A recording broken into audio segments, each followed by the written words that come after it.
为了扩大健保的财源，健保司长赵宗良表示讲，这补充保费的费率会考虑调悬，但新政府上任了后，就会来讨论。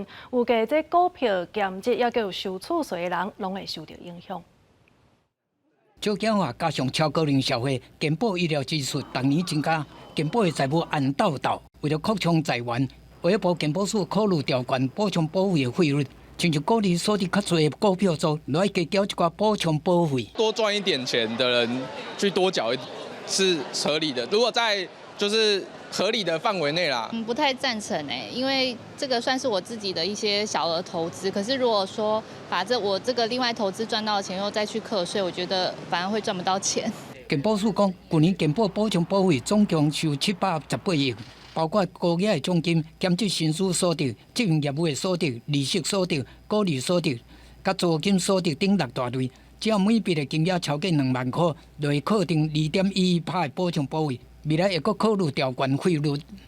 薪资所得者，他应该一共是缴5.17%的费率啊，但是在股利的部分是只有2%。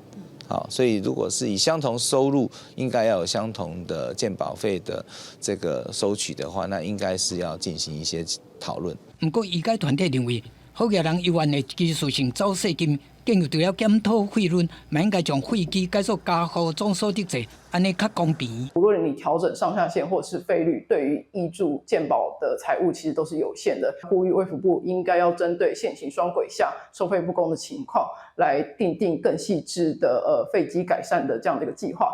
赵宗良讲，即卖健保费率是5.17%，补充保费费率是2.11%，采用双轨制，造成扣税无公平。我哋讲新政府上任了，会伫公平性原则之下，重新来检讨补充保费的费率。另外，补充保费扣税金额上限1000万，嘛有可能会调悬。记者综合报道。